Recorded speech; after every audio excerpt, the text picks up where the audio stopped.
Palavra da Verdade, com Hernandes Dias Lopes. Irmãos queridos, nós temos muita alegria de partilhar com vocês nesta noite a palavra de Deus, na plena convicção de que Deus está aqui, na plena convicção de que Deus fala e fala pela sua palavra. E o entendimento que nós temos é que quando nós abrimos a Bíblia e lemos a Bíblia e expomos a Bíblia, não é a voz de um homem que nós ouvimos, é a própria voz de Deus. Isso, portanto, leva-nos a uma consciência maior de reverência, de temor e de acolhimento dessa palavra. Convido você a abrir sua Bíblia comigo, por gentileza, no Evangelho de Cristo, conforme o registro de João, no capítulo 21. João, capítulo 21. E eu vou ler até o verso 19, e eu peço a você que acompanhe essa leitura, por favor. Está escrito o seguinte: depois disto, tornou Jesus a manifestar-se aos discípulos junto do mar de Tiberíades, e foi assim que ele se manifestou. Estavam juntos Simão Pedro, Tomé chamado Dídimo, Natanael, que era de Caná da Galileia, os filhos de Zebedeu e mais 2 de seus discípulos. Disse-lhe Simão Pedro: vou pescar. Disseram-lhe os outros: também nós vamos contigo. Saíram e entraram no barco, e naquela noite nada apanharam. Mas ao clarear da madrugada estava Jesus na praia. Todavia os discípulos não reconheceram que era ele. Perguntou-lhes Jesus: filhos, tendes aí alguma coisa de comer? Responderam-lhe: não. Então lhes disse: lançai a rede à direita do barco e achareis. Assim fizeram, e já não podiam puxar a rede, tão grande era a quantidade de peixes. Aquele discípulo a quem Jesus amava disse a Pedro: é o Senhor. Simão Pedro, ouvindo que era o Senhor, cingiu-se com sua veste, porque se havia despido, e lançou-se ao mar. Mas os outros discípulos vieram no barquinho puxando a rede com os peixes, porque não estavam distantes da terra, senão quase 200 côvados, aproximadamente 100 metros. Ao saltarem em terra, viram ali umas brasas, e em cima peixes, e havia também pão. Disse-lhes Jesus: trazei alguns dos peixes que acabastes de apanhar. Simão Pedro entrou no barco e arrastou a rede para a terra, cheia de 153 grandes peixes, e não obstante serem tantos, a rede não se rompeu. Disse-lhes Jesus: vinde, comei. Nenhum dos discípulos ousava perguntar-lhe: quem és tu? Porque sabiam que era o Senhor. Viu Jesus, tomou o pão e lhes deu, e de igual modo o peixe. E já era esta a terceira vez que Jesus se manifestava aos discípulos, depois de ressuscitado dentre os mortos. Depois de terem comido, perguntou Jesus a Simão Pedro: Simão, filho de João, amas-me mais do que estes outros? Ele respondeu: sim, Senhor, tu sabes que te amo. Ele disse: apacenta os meus cordeiros. Tornou a perguntar-lhe pela segunda vez: Simão, filho de João, tu me amas? Ele lhe respondeu: sim, Senhor, tu sabes que te amo. Disse-lhe Jesus: pastorei as minhas ovelhas. Pela terceira vez Jesus lhe perguntou: Simão, filho de João, tu me amas? Pedro entristeceu-se por ele lhe ter dito pela terceira vez: tu me amas? E respondeu-lhe: Senhor, tu sabes todas as coisas, tu sabes que eu te amo. Jesus lhe disse: apacenta as minhas ovelhas. Em verdade te digo que quando eras mais moço, tu te cingias a ti mesmo, e andavas por onde querias. Quando, porém, fores velho, estenderás as mãos, e outro te cingirá, e te levará para onde não queres. Disse isto para significar com que gênero de morte Pedro havia de glorificar a Deus. Depois de assim falar, acrescentou-lhe: segue-me. Amém. Eu quero pedir permissão a vocês para só voltar nesse texto na conclusão da minha fala. O meu propósito nesta noite é trazer à memória esclarecida de vocês a história deste homem. Este homem que é símbolo da humanidade. Este homem que é extremamente parecido com você e comigo, homem constante, homem de altos e baixos, de avanços e recuos, homem capaz da mais robusta e cristalina profissão de fé: tu és o Cristo, o Filho do Deus vivo, para em seguida deixar-se usar por Satanás e tentar desviar Jesus da cruz. Homem capaz da fé mais audaciosa a ponto de andar sobre as águas, para em seguida capitular-se à incredulidade, naufragar nas ondas revoltas da dúvida. Homem capaz de professar fidelidade inegociável a Cristo num momento, dispondo-se a morrer por Ele, para em seguida negá-lo de forma covarde, e isso por 3 vezes. Quem é este homem? Este homem que nasceu em Betsaida, filho de João, irmão de André, casado, empresário de pesca, morador em Cafarnaum, quartel-general do ministério de Jesus Cristo. Quem é este homem? Que foi levado a Cristo pelo seu irmão André, tornou-se seguidor de Cristo, discípulo de Cristo, apóstolo de Cristo, e o maior deles, e o líder deles, tanto antes da sua queda, como depois da sua restauração. Quem é este homem? Que restaurado por Cristo, abriu a boca e os corações se derretiam, orava pelos enfermos e eles eram curados. Este homem que agora não teme açoites, não teme prisões, não teme a própria morte. Quem é este homem? Este homem está entre nós nesta noite. Mas não apenas entre nós, este homem mora debaixo da nossa pele. O sangue deste homem corre em nossas veias, o coração deste homem bate em nosso peito. Nós temos o DNA deste homem, nós somos Pedro. E o que Cristo fez na vida dele, Ele pode fazer na sua, na minha, na nossa vida, nesta noite. Eu gostaria que você acompanhasse comigo a história deste homem. Um dos primeiros episódios ocorrido na vida de Pedro acontece lá em Lucas capítulo 5. Diz a Bíblia que Jesus estava às margens do mar da Galileia, como que imprensado pela multidão que queria ouvi-lo. Este lago de águas doces, de 21 quilômetros de comprimento por 14 de largura, encurralado pelas montanhas de Golã do lado oriental, das montanhas da Galileia do lado ocidental, a mais de 220 metros abaixo do nível do mar Mediterrâneo. Diz a Bíblia que a multidão quer ouvir Jesus, e os pescadores, depois de uma noite fracassada, de faina improdutiva, já lavavam as suas redes. Quando Jesus olha para 2 barcos ancorados, um deles é o de Pedro, e propositadamente Jesus entra no barco de Pedro e diz: Pedro, afasta o barco. E Jesus transforma aquele barco num púlpito, a água no veículo da sua voz, e dali ele ensina a grande multidão. Feito isso, Jesus se dirige a Pedro assim: faze-te ao largo e lançai as vossas redes para pescar. Penso que deve ter tido um diálogo entre Pedro e Jesus nesses termos: Senhor, desse negócio aqui entendo eu. Eu sou um pescador profissional, eu conheço cada metro deste lago, aqui é o meu território, aqui é onde eu ganho o meu pão diário, e o senhor bem sabe que é de noite que se pesca, o mar não está para peixe hoje, mas de repente acende-lhe um lampejo de fé na alma, e ele diz: mais sob a tua palavra eu lançarei as redes. E quando ele lança as redes, um cardume começa a pular naquelas redes, as redes começam a se romper, aquele barco não consegue reter o produto daquela pesca milagrosa, o outro barco precisa vir, e ainda assim quase que ambos vão a pique. E quando Pedro percebe que não está apenas diante de um dia de sorte, mas diante de um milagre extraordinário, ele larga para lá o barco, ele larga para lá as redes, ele larga para lá os peixes, ele vai na direção de Jesus, ele se prostra aos pés de Jesus e diz: Senhor, eu não sou digno de estar na tua presença, arreda, afasta-te de mim, porque eu sou um pecador. E Jesus olhou para ele e disse: não temas, porque a partir de hoje eu farei de ti um pescador de homens.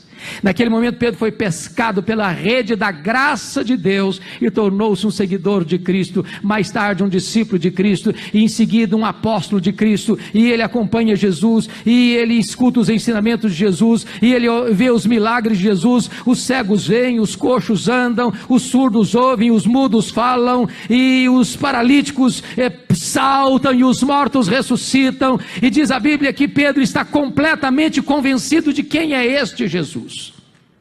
quando Mateus 16 diz que quando Jesus estava lá no extremo norte de Israel, lá nas fraldas do Monte Hermon, lá na divisa com o Líbano, lá em Bânias, lá em Cesareia de Filipe, Jesus faz uma espécie de enquete com seus discípulos assim: que dizem os homens ser o filho do homem? Em outras palavras, o que o povo comenta a meu respeito? E os discípulos responderam: Senhor, uns pensam que tu és João Batista, outros pensam que tu és Elias, outros pensam que tu és Jeremias, outros pensam que tu és alguns dos profetas. Em outras palavras, Senhor, o povo não sabe nada a teu respeito. O povo está rendido à mais profunda confusão. Talvez hoje ainda é assim. Mas Jesus se volta a eles e pergunta: e vós, quem dizeis que eu sou? E Pedro, que era um líder e não suportava que ninguém falasse na sua frente, salta na frente do grupo e responde pelo grupo: tu és o Cristo, o Filho do Deus vivo. Talvez até aguardando um elogio de Jesus.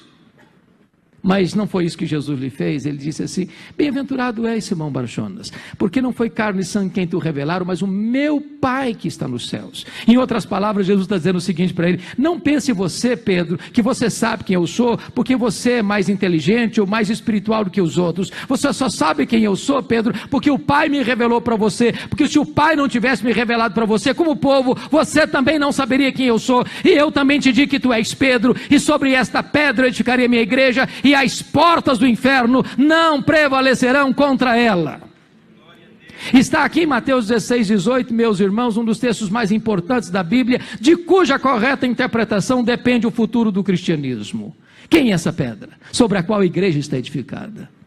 Há 3 interpretações na história da igreja. A primeira delas é que o próprio Pedro é a pedra. Há uma frase em latim muito conhecida no universo religioso que diz assim: ubi Petros, ibi ecclesia. Onde está Pedro? Aí está a igreja. A segunda interpretação é que a declaração de fé pronunciada por Pedro é a pedra sobre a qual a igreja está edificada. Tu és o Cristo, o Filho do Deus vivo. Mas eu estou propenso a crer que, se não todos, a maioria de nós subscreve a terceira interpretação, é que o próprio Cristo é a pedra sobre a qual a igreja está edificada. O texto nos leva a essa conclusão, se não vejamos. Na língua grega há uma espécie de trocadilho entre a palavra Pedro e a palavra pedra. Pedro significa, no grego, é Petros, e Petros literalmente é fragmento de pedra. Pedra é Petra, e Petra é rocha inabalável. Metáfora essa não usada para homens. Então o que Jesus Cristo disse para ele foi o seguinte: eu também te digo que tu és Petros, fragmento de pedra, mas sobre esta Petra, sobre esta rocha que sou eu edificarei a minha igreja. Se isso não bastasse, o pronome demonstrativo deixa isso mais claro. Qualquer pessoa que tem uma pequena noção da língua portuguesa, ou do grego, ou do inglês, sabe a diferença entre esta e essa. Por exemplo, eu estou com a minha Bíblia na mão, eu digo esta Bíblia. Mas se eu coloco a minha Bíblia no púlpito e me afasto, eu digo essa Bíblia. Se Jesus tivesse a intenção de dizer que Pedro era pedra, ele teria dito: eu também te digo que tu és Petros, e sobre essa pedra eu edificarei minha igreja. Mas não foi o que ele disse. Ele disse: eu também te digo que tu és Petros, mas sobre esta pedra eu edificarei a minha igreja. De tal maneira que Jesus está ensinando 4 verdades aqui. Primeiro, ele é o fundamento da igreja. Ninguém pode lançar outro fundamento além daquele que já foi posto, o qual é Cristo Jesus. Segundo, ele é o dono da igreja. Eu edificarei a minha igreja. A igreja não é sua, a igreja não é minha, a igreja não é nossa. Jesus nunca passou uma procuração nem para você nem para mim, dizendo: agora a igreja é sua, faça dela o que você quiser. Terceiro, ele, Jesus, é o edificador da igreja. Quem edifica a igreja não é você, nem sou eu, é o próprio Jesus. Paulo entendeu isso quando disse: eu plantei e Apolo regou, mas o crescimento veio de Deus, de tal maneira que nem o que planta, nem o que rega é coisa nenhuma, mas Deus que dá o crescimento. Mas em último lugar, Jesus é o protetor da igreja. As portas do inferno não prevalecerão contra ela. Não tem pobreza, não tem perseguição, não tem fornalha, não tem fogueira, não tem martírio, não tem força na terra, não tem força no inferno capaz de destruir a igreja do Deus vivo, porque Jesus Cristo é o seu protetor.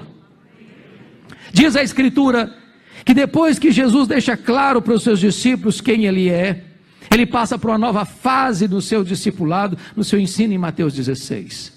E diz a Bíblia que Jesus diz para eles assim: pois é necessário que o Filho do Homem suba para Jerusalém e sofra muitas coisas nas mãos dos anciãos, dos escribas e dos principais sacerdotes, e seja morto, para ressuscitar ao terceiro dia. E quando Pedro escuta essas palavras de Jesus, ele que acabara de dizer que ele era o Cristo, o Filho do Deus vivo, diz a Bíblia que ele chama Jesus à parte: vem cá, Senhor, vem cá. E passa a repreender a Jesus. Disse: Senhor, tem compaixão de ti, isso de modo algum pode te acontecer. Larga a mão desses pensamentos doentios, larga a mão desses pensamentos soturnos, pensa direito, pensa melhor, fuja desse caminho de morte. E diz a Bíblia que Jesus olhou para ele e diz: arreda, Satanás, és para mim causa de tropeço, não cogitas das coisas de Deus, apenas das coisas dos homens. Notem comigo isso. Se a igreja estivesse edificada sobre Pedro, a igreja estaria edificada sobre areia movediça. Mas bendito seja Deus, a igreja está edificada sobre uma rocha que não se abala. Mas vamos entender o que Jesus não disse. Primeiro, Jesus não disse que Pedro é Satanás, ele não disse isso. Segundo, Jesus não disse que Pedro está endemoniado, que Pedro está possesso. Jesus não disse isso.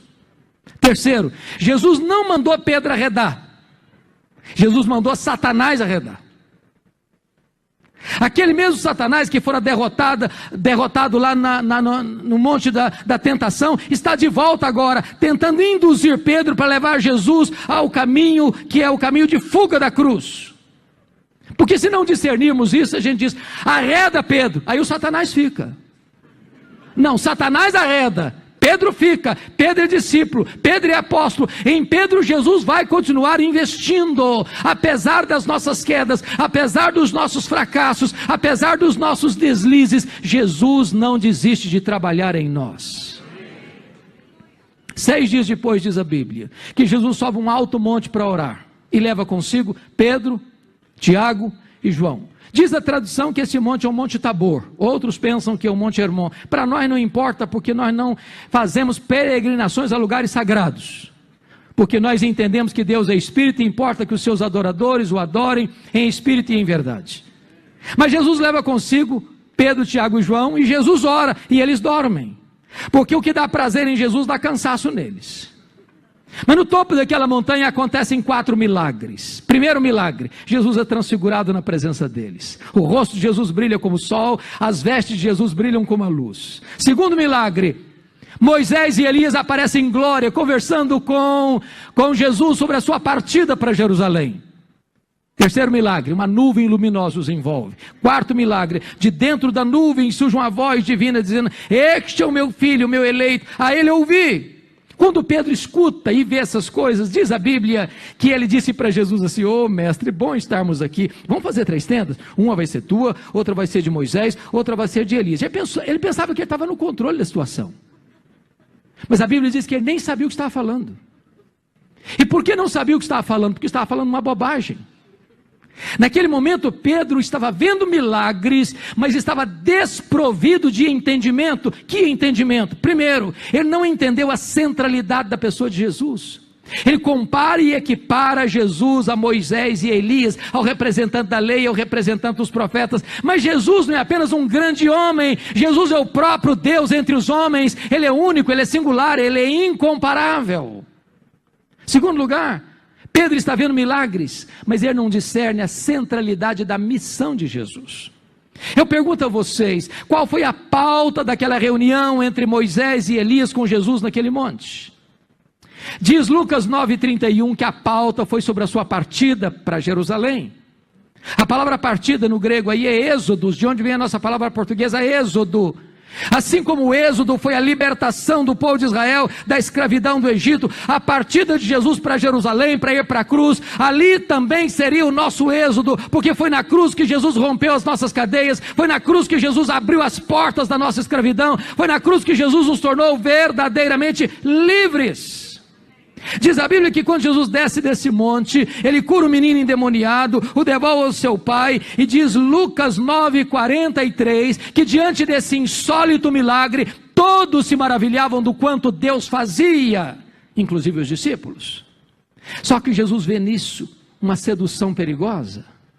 Aquela mesma sedução escrita lá em João 6, que quando Jesus multiplica pães e peixes, eles querem fazer de Jesus um rei político, um Messias político, para estar apenas entre eles para operar milagres. E quando Jesus percebe que os discípulos estão mais uma vez sendo seduzidos por esse pensamento, diz Lucas 9,44, que Jesus olha para os discípulos e diz: fixai nos vossos ouvidos as seguintes palavras: o Filho do Homem vai ser entregue nas mãos dos homens.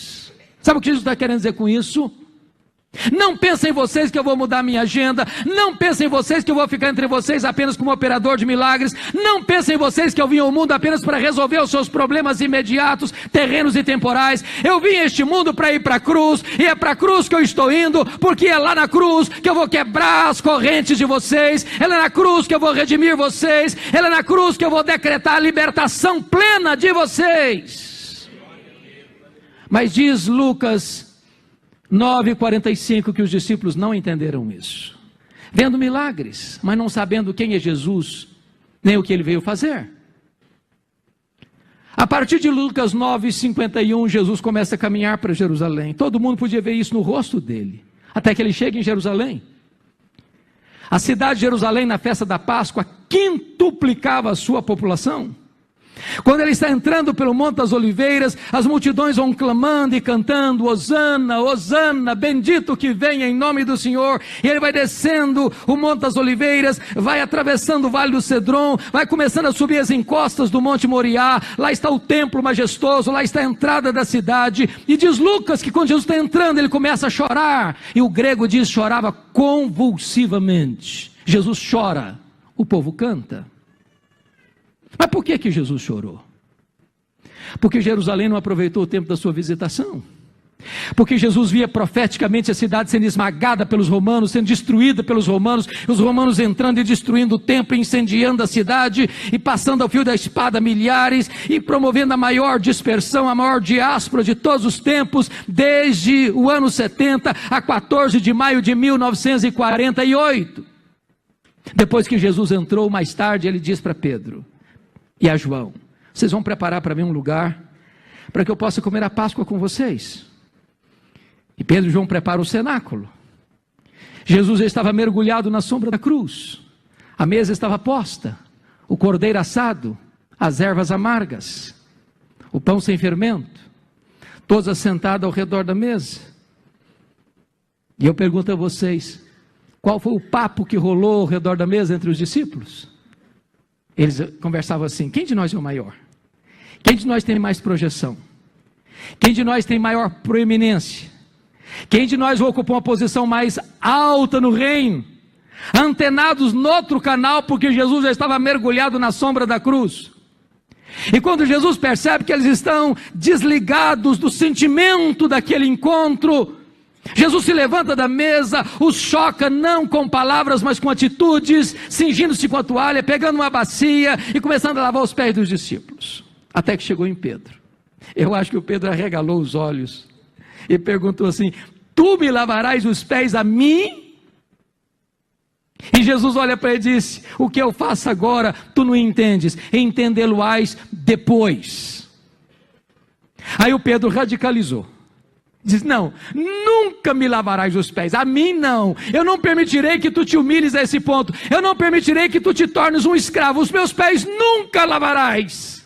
Aí Jesus olha para ele e diz: se eu não te lavar os pés, tu não tens parte comigo, Pedro. Aí o Pedro, que era 8,80, diz: então o senhor pode lavar os pés, o senhor pode lavar as mãos, o senhor pode lavar a cabeça, o senhor pode até me dar um banho completo.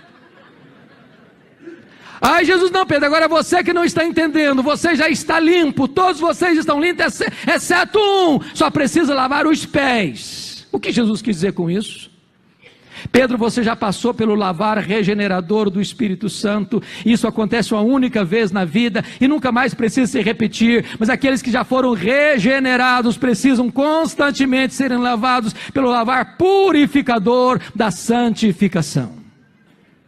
Ali Jesus fala para eles do céu, da casa do Pai, da segunda vinda, do derramamento do Espírito Santo. Ali Jesus ora por eles, ali Jesus institui a ceia, ali Jesus canta um hino, e dali Jesus desce do Monte Sião, do cenáculo, rumo à prensa de azeite, ao jardim do Getsêmane, nas fraldas do Monte das Oliveiras. Quando eles estão descendo, Jesus diz assim para eles: nesta noite, todos vós vos escandalizareis comigo. Como está escrito, ferirei o pastor e as ovelhas ficarão dispersas. Aí Jesus se encosta em Pedro, diz: Pedro, Satanás os requereu para peneirares como trigo, mas eu orei por ti para que a tua fé não desfaleça. Quando te voltares para mim, fortalece os teus irmãos. Eu acho que Pedro dá uma raspada na garganta e diz: ah, Senhor, eu acho que o Senhor não me conhece muito bem. Eu sei o que está acontecendo, eu sei que o clima está pesado. Eu sei que nos bastidores eclesiásticos aí se trama a tua prisão e a tua morte. Eu sei que a coisa vai pegar, e eu acho até que os meus colegas, os meus pares aqui não vão aguentar. Na hora que a coisa pegar mesmo, eles vão fugir. Mas deixa eu dizer uma coisa para o senhor: eu sou um cara batuta, a corda não rói do meu lado não, pode ter certeza disso. Eu estou pronto a ir contigo para a prisão e para a morte, por ti darei a minha vida.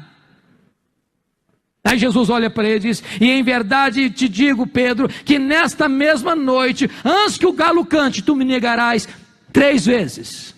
Eu acho que o Pedro se calou. Silencioso, caminharam para o Getsemane, atravessaram o vale do Cedron, mergulharam nas fraldas do Monte das Oliveiras. Diz a Bíblia que Jesus deixa 8 dos seus discípulos para trás, pega Pedro, Tiago e João e diz: vocês vêm comigo. Quando Jesus ficou sozinho com eles, Jesus abriu o coração para eles e disse: a minha alma está profundamente triste até a morte, ficai comigo, vigiai comigo. E diz a Bíblia que Jesus avança sozinho para o interior do jardim. O Rei da Glória, o Criador do Universo, o Rei dos Reis, se prostra com o rosto no chão. E diz Hebreus 5:7 que ele oferece forte clamor e lágrimas àquele que podia livrá-lo da morte. E ele ora, e ele chora, e ele ora, e ele chora, e ele molha o chão com as suas lágrimas, e ele clama aos céus e diz: Pai, se possível, passe de mim este cálice sem que eu beba, mas se não, seja feita a tua vontade. A grande pergunta é: que cálice era esse? Será que era certeza que os seus discípulos o abandonariam naquela noite? Será que era certeza que ele seria preso de forma humilhante naquela noite, porque chegara a hora das trevas? Será que era certeza que o Sinédrio acusaria ele por 2 gravíssimos crimes, blasfêmia contra Deus e conspiração contra César? Será que era certeza que ele seria levado ao pretório romano e condenado à morte, morte de cruz? Será que era a convicção de que ele caminharia pelas ruas de Jerusalém sob os apupos e vaias de uma multidão ensandecida? Será que era a convicção de que ele seria esticado naquele leito vertical da morte, 6 horas de sede, de cãibras e de dores atrozes?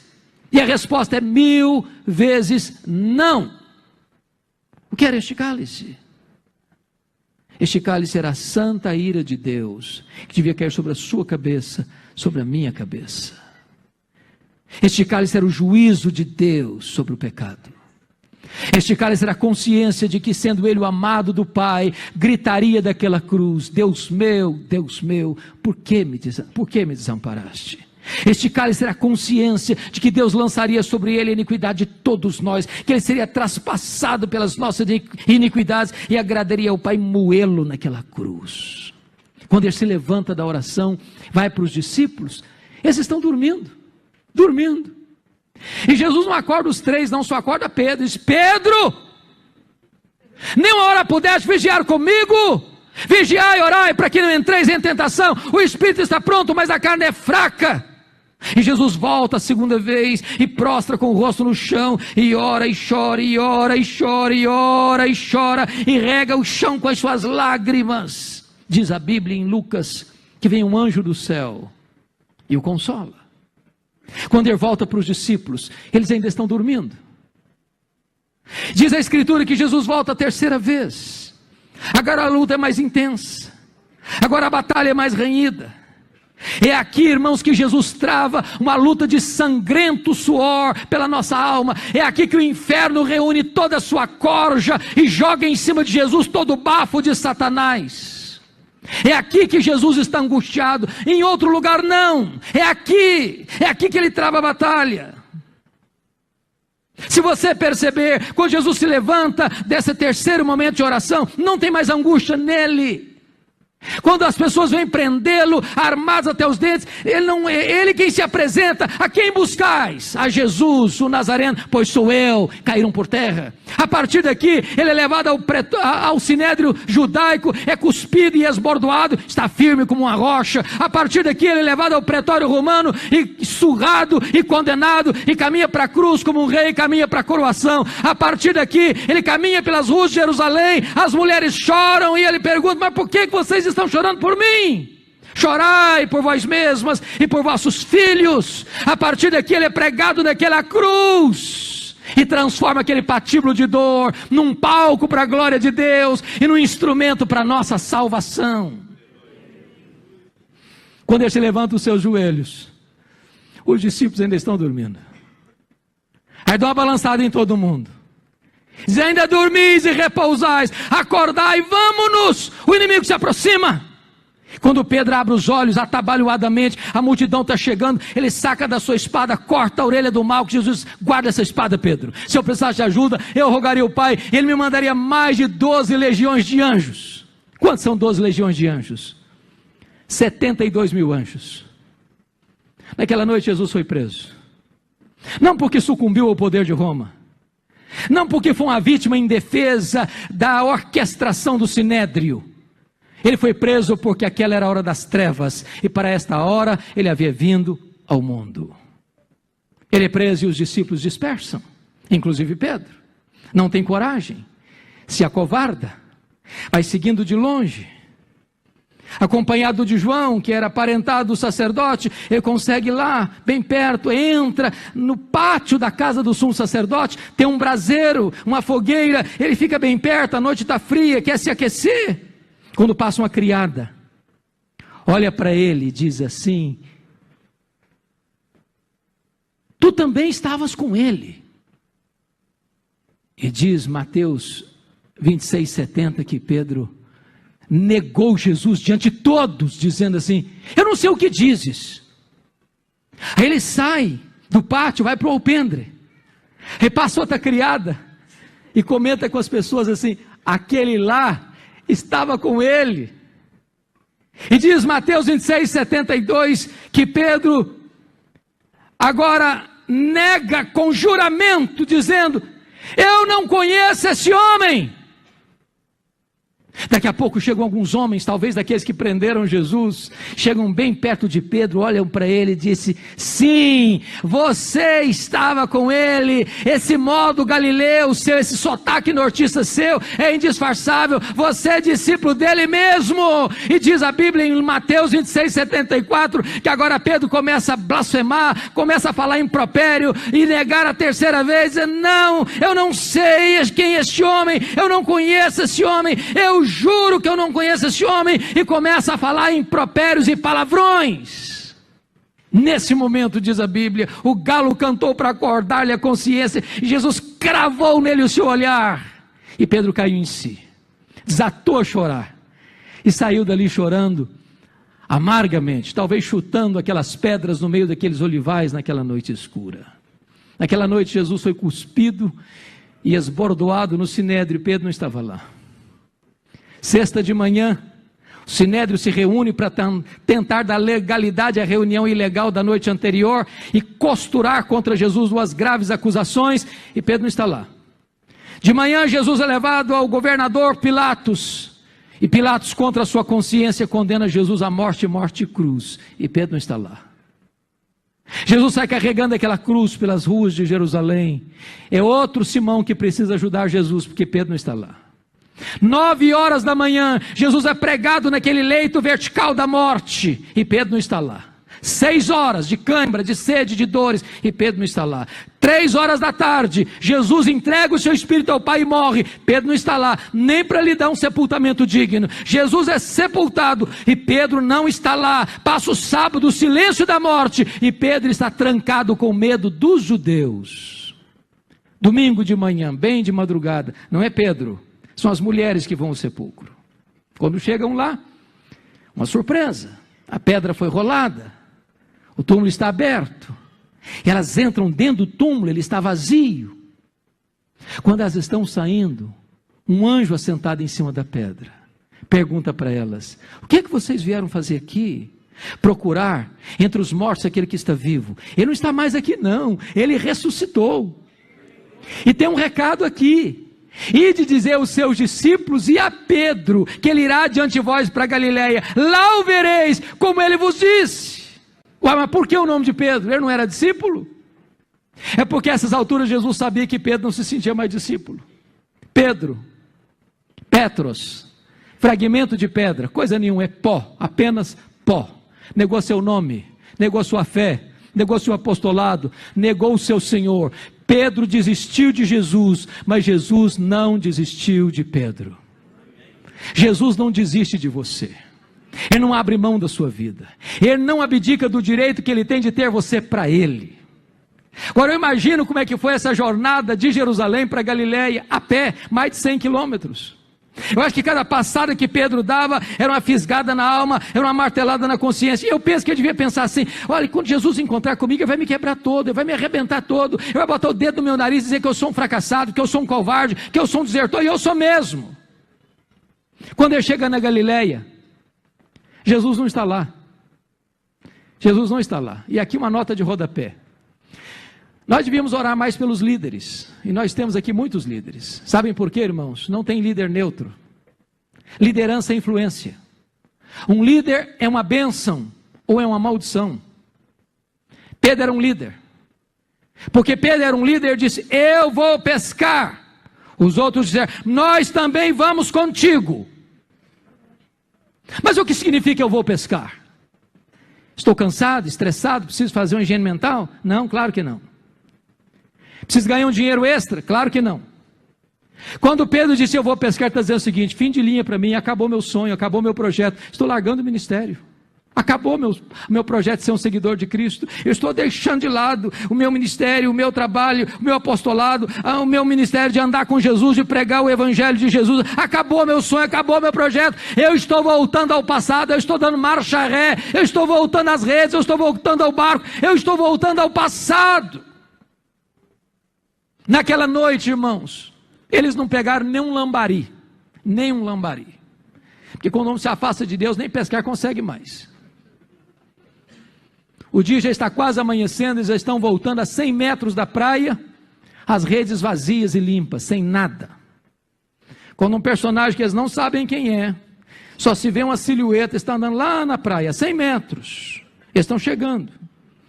E esse personagem se dirige a eles lá no barco assim: covardes.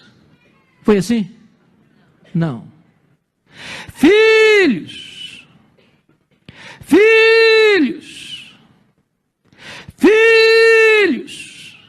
para um bando de covardes, para um bando de desertores, para um bando de fracassados. Filhos.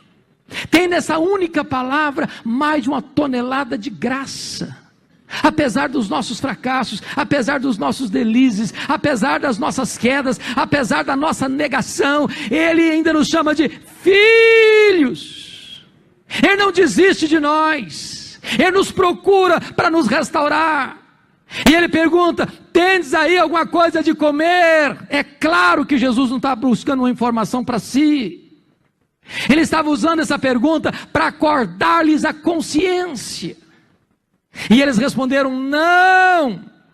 Lançai a rede à direita do barco e achareis. Aquele a quem servimos conhece os peixes do mar e domina sobre as profundezas dos mares. Quando eles lançam as redes naquele local à direita do barco, 153 grandes peixes começam a saltar naquelas redes, e a rede não se rompeu porque era emprestada possivelmente. E diante dessa cena tão insólita e extraordinária, João, que tinha um aguçado discernimento espiritual, talvez melhor que Pedro, disse: Pedro é o Senhor. E ele acabou de chegar, Pedro está aqui, Pedro. E mais uma vez, Pedro larga para lá o barco, larga para lá as redes, larga para lá os peixes, nada 100 metros, coração acelerado, pensando: ele vai me quebrar agora, ele vai me arrebentar todo, ele vai botar o dedo no meu nariz e dizer que eu sou um fracassado, um covarde. Quando ele chega na praia, um susto, uma surpresa. Tem um braseiro exatamente ali, com pão e com peixe. Mas o que significa aquele braseiro ali? Meus irmãos, só tem 2 lugares no Novo Testamento onde aparece a palavra braseiro. Foi onde Pedro negou Jesus e onde Pedro foi restaurado por Jesus. Aquele braseiro ali era uma espécie de reconstituição do crime. Para Deus, por Jesus, para Jesus curar a memória de Pedro, a psique de Pedro, as emoções de Pedro, o mundo interior de Pedro. Jesus plantou aquele braseiro ali para dizer para Pedro: Pedro, eu coloquei esse braseiro aqui para você entender uma coisa, meu filho. Exatamente na geografia que você caiu, eu vou levantar você. Exatamente na mesma geografia que você me negou, você vai ter a oportunidade de me confessar. Exatamente onde você foi um fracasso, eu quero restaurar a sua vida. Eu quero que você entenda, Pedro, ao ver esse braseiro aqui, que a minha graça é maior do que o seu pecado, Pedro. É por isso que eu botei esse braseiro aqui, é para que você entenda que eu estou aqui hoje para restaurar a sua vida. Depois que Jesus os alimentou e os aqueceu, agora Jesus se aproxima de Pedro e pergunta assim: Simão, filho de João, tu me amas mais do que esses outros? Uai, Jesus, eu não estou te entendendo. Não basta amar igual? Tem que amar mais? Mas por que Jesus perguntou isso para Pedro? Porque lá atrás Pedro havia dito assim: ainda que todos te abandonem, eu jamais. Lá atrás Pedro havia dito: Senhor, eu sou mais fiel que os outros, eu sou mais crente do que os outros, eu sou mais espiritual do que os outros, eu sou mais comprometido que os outros, eu te amo mais do que os outros. O que Jesus está perguntando para Pedro é o seguinte: Pedro, você ainda tem a mesma opinião a teu respeito? Você ainda mantém o mesmo autoconceito a teu respeito? Tu ainda pensas que tu és melhor do que os outros? Tu ainda pensas que tu és mais espiritual do que os outros? Tu ainda pensas que tu és mais crente do que os outros? Tu ainda pensas que tu és mais fiel do que os outros? Tu ainda achas que tu me amas mais do que os outros? Pedro responde: sim, Senhor, tu sabes que eu te amo, então apacenta os meus cordeiros.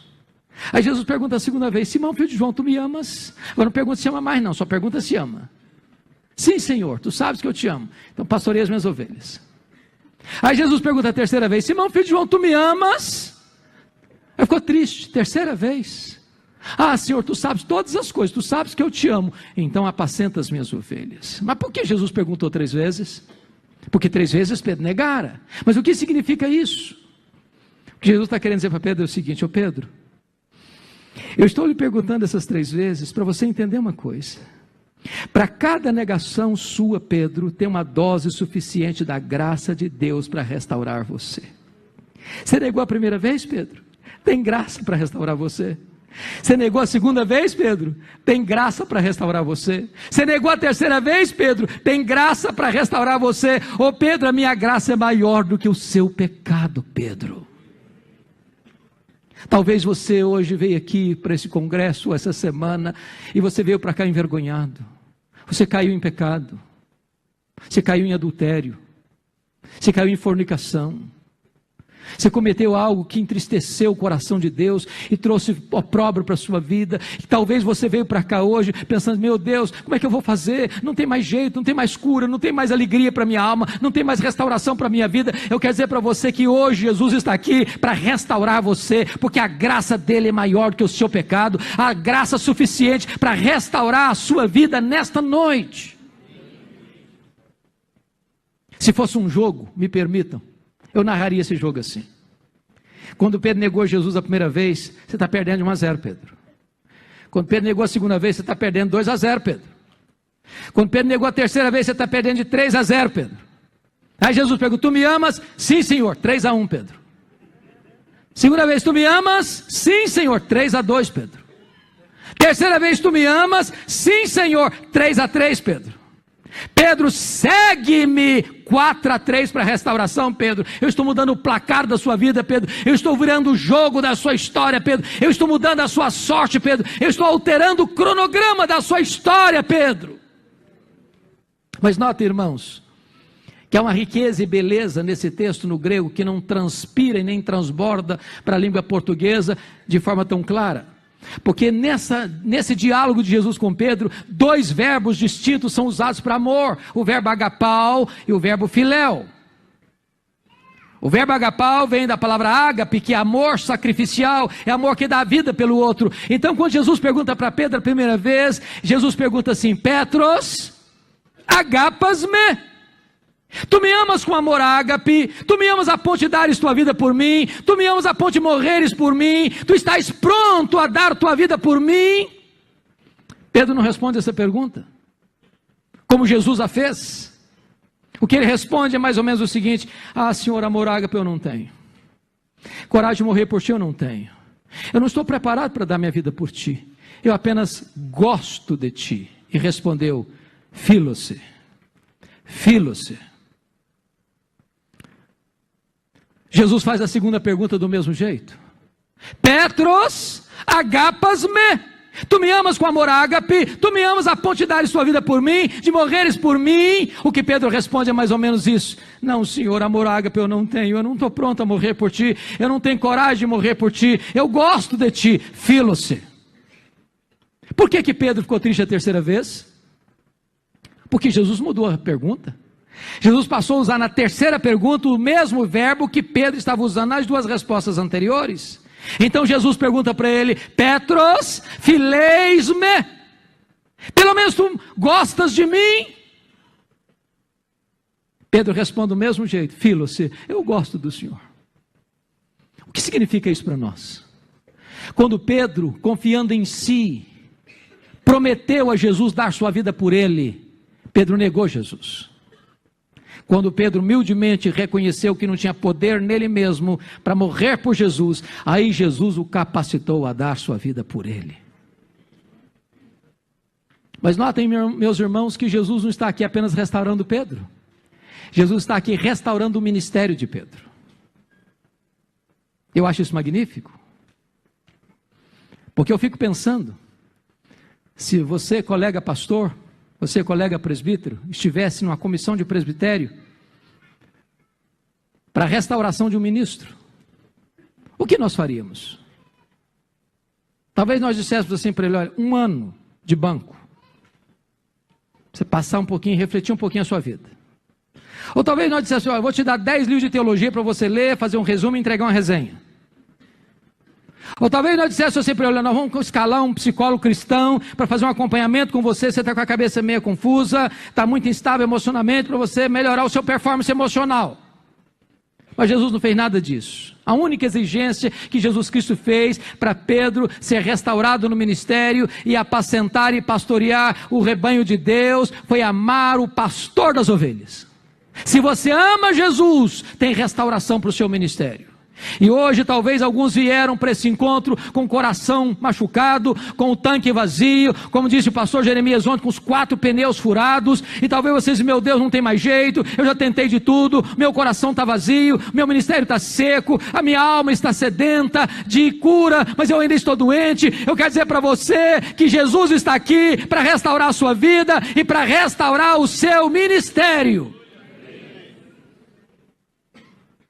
Amados irmãos, a partir daqui Pedro é um novo homem. A partir daqui Pedro é um homem de oração. A partir daqui Pedro é um homem cheio do Espírito Santo. A partir daqui Pedro se levanta para pregar e os corações se derretem. A partir daqui Pedro ora pelos enfermos e eles são curados. A partir daqui este homem abre a porta do Evangelho para judeus e gentios. A partir daqui este homem não teme cadeias, não teme açoites, não teme prisões. A partir daqui este homem é um gigante nas mãos do Deus vivo. E é nesse contexto é que Jesus diz para ele o versículo 18. Confira comigo. Jesus se aproxima de Pedro e diz assim para ele: em verdade te digo, que quando eras mais moço, tu te cingias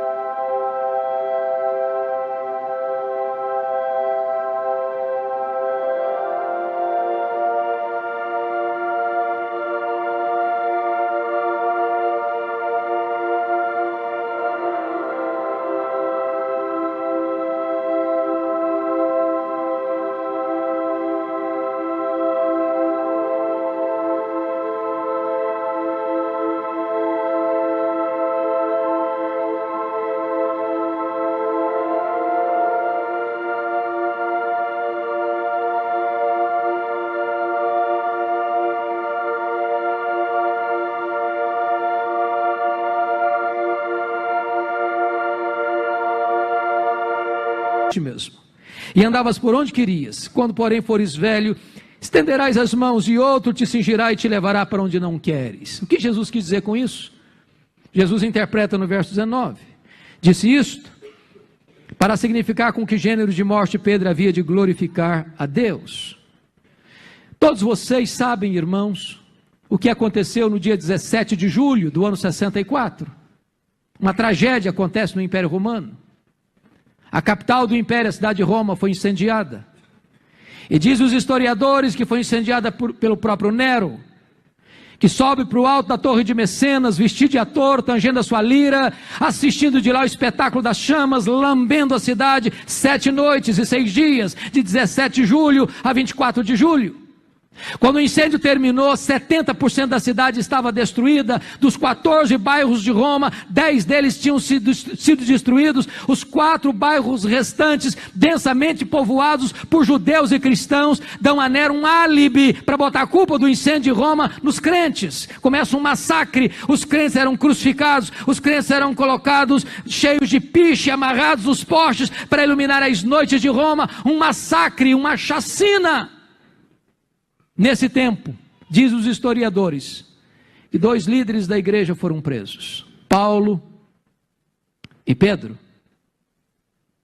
Vocês bem sabem que Paulo era um cidadão romano.